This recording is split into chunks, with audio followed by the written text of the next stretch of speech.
strange phenomena, messages from God. Many call them miracles. But what might appear to be miraculous on the surface can seemingly disappear upon closer examination. I'm Jonathan Levit, and I'm an illusionist.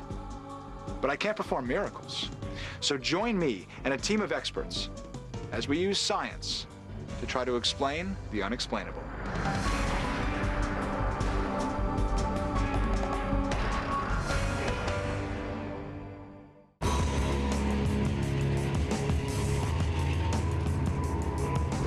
This stretch of road on the outskirts of San Antonio, Texas, is legendary. Thousands of people come here every year to experience something supernatural. They believe their cars are being pushed uphill over these railroad tracks by an unseen force. He's in neutral right now?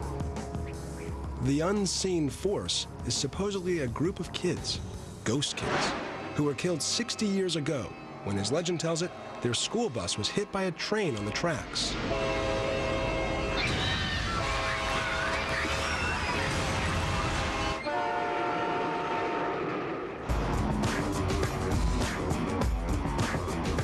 We put it in neutral and it rolled us across. Something. It pushed you across? Yeah.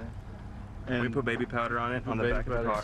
Some people who claim to have had their cars pushed say they've also seen the handprints of the ghost kids on their car after they've crossed the tracks. Did anybody touch this after the talcum powder went off? No, nobody does. No. Nobody? No. Anything? This one was, but this one wasn't. That's new. Which is new? This right here wasn't. This was there, but not this.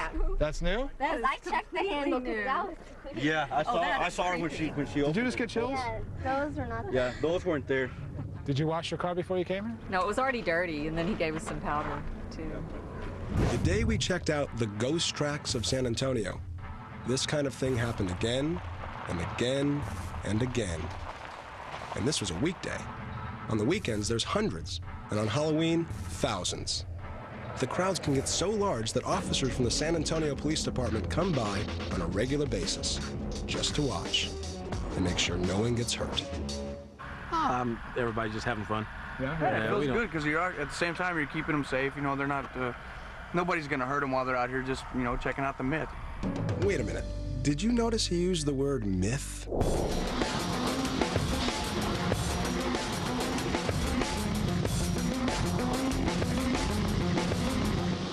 It's not every day when we do a story on miracle hunters where I find myself inside a car wash. For this story, we're doing this for a purpose. This car needs to be clean. Really, really clean.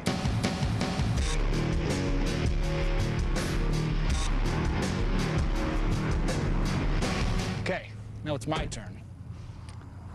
I'm gonna clean it off, make sure there are no fingerprints of any kind. And now for the powder. Talcum powder will stick to any oily residue left behind by a fingerprint. And now for the test. Okay, I'm not gonna put on the engine. I'm just gonna put it in neutral. I'm gonna let it roll.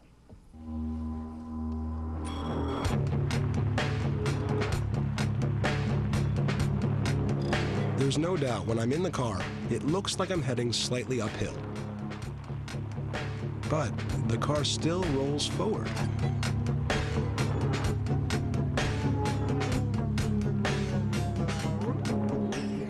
Now, let's see.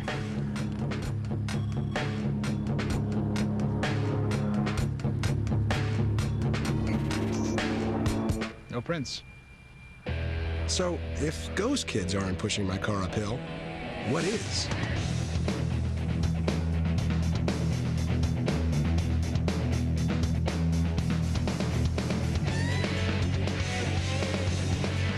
We brought in the big guns, state-of-the-art technology, the most precise surveying equipment available.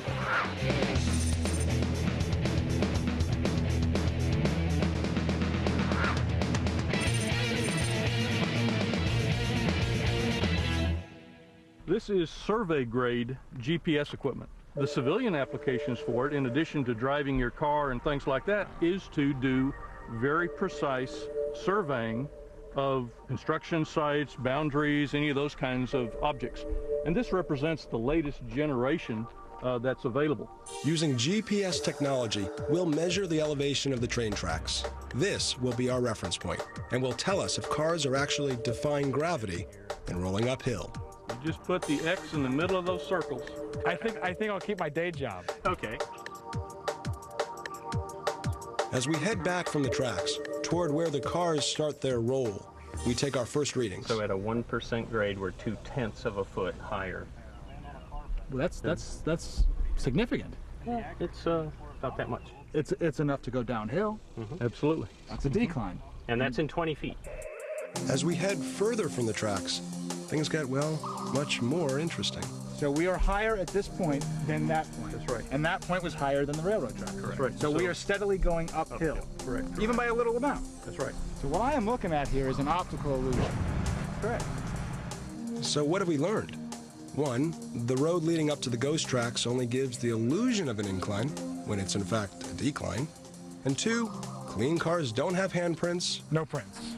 But dirty cars definitely do. But one question remains.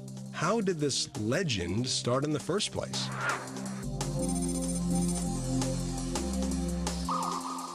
Today they have a record complete of every accident that has ever taken place in the county.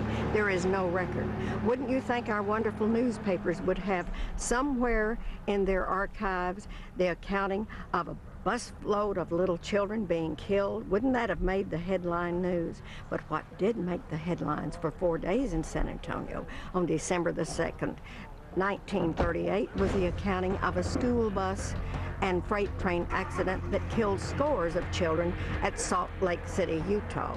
And it did make our headlines here. People picked up on it and said, well, we'll make up a story about it happening in those old tracks in San Antonio. And this became an urban legend. Our ancestors lived in a world of miracles. It's in our genes. We want to believe. But we've seen how some miracles yield to scientific inquiry. Fortunately, those that resist become all the more impressive, and they nurture our sense of wonder. I'm Jonathan Levit for the Miracle Hunters.